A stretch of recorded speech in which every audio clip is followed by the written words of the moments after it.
I received a very disturbing news from one of my clients who happens to be a Nigerian here in the United States. And this is for any Nigerian in the diaspora, and let me even say any African in the diaspora, because we're the ones who are the least likely to take financial principles or matters seriously. This client called me about 3 months ago that she wanted to get life insurance coverage for her mom. Mom is about 76 years old. Now, keep this in mind. No health issues.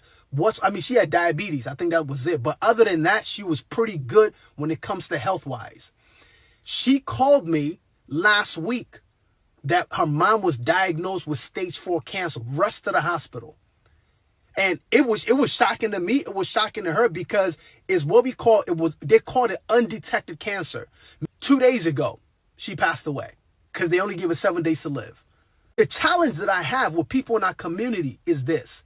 I've had people who told me that their mom is 80 years old and she's still very healthy.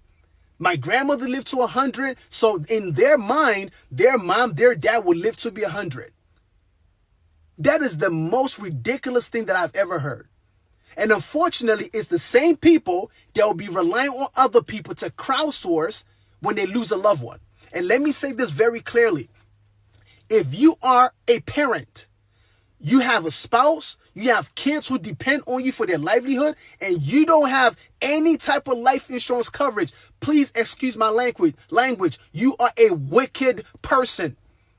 Because what you're saying is, if anything happens to you, you don't care what happens to them. Right? And I'm just tired personally of seeing our people live this lifestyle, this glamorous. You have this big house, you have nice cars, you have this nice job, but you don't have life insurance because you don't think it's important, because you don't want to think about death. Here's a newsflash. Everybody's going to die one day, whether or not you like it. All right. There are people that Jesus Christ raised from the dead. The first time, guess what? The second time, he didn't raise them from the dead. They're gone. Nobody is getting out alive. So I'm saying this to say with passion is we have to start taking this thing very seriously. Right? We have to. It's part of financial planning. I don't care how much money you have. If you don't have life insurance incorporated into your estate planning, then you're not financially prudent. All right? So please, if you're watching this, if somebody needs to watch this, share this with somebody. If you have a family, people who depend on you for their livelihood, or you have elderly parents, get life insurance coverage as soon as possible. Because here's the news flash. You can only get insured when you're healthy. No insurance company will take on the financial liability to insure you when you have a whole bunch of sicknesses